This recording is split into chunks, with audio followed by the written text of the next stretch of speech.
भारत ने corona virus महामारी से अब तक जिस तरह जंग लड़ी है, उसकी शुरुआत से प्रशंसा हो रही है।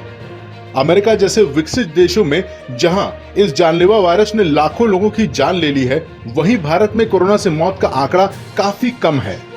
इधर भारत के वैज्ञानिक लगातार कोरोना वायरस की सस्ती किटों और वैक्सीन पर तेजी से काम कर रहे हैं। कोरोना टेस्टिंग किटों को लेकर भारत अब आत्मनिर्भर हो गया है। अब भारत में ही सस्ती कोरोना जांच किट बन रही है। विश्व स्वास्थ्य संगठन WHO ने भी भारत का लोहा मानते हुए इसे एक बड़ी उपलब्धि बताया है।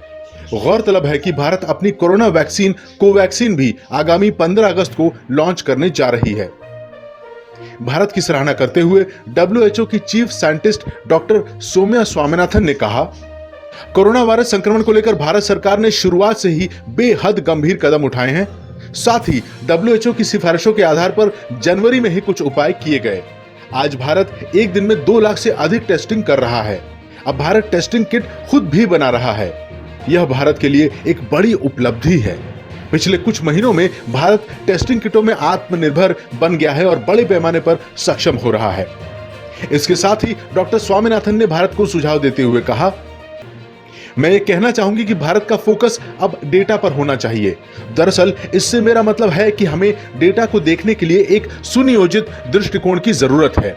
उन्होंने कहा कि जिस समय लोग कुल मामलों और कुल मौतों की संख्या पर ध्यान देना शुरू करते हैं, ये कहानी का सिर्फ एक पक्ष होता है। आप डेटा की रिपोर्ट कैसे करते हैं, इस पर कुछ तरह के राष्ट्रीय दिशा निर्देशों की आवश्यकता है। इसके बिना आप तुलना नहीं कर सकते। गौरतलब है कि भारत में अब तक कोरोना वायरस के कुल 6,48,315 मामले सामने आ चुके हैं।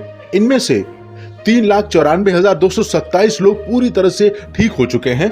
अब तक कुल 18,655 लोगों की कोरोना वायरस संक्रमण के कारण मौत हो चुकी है।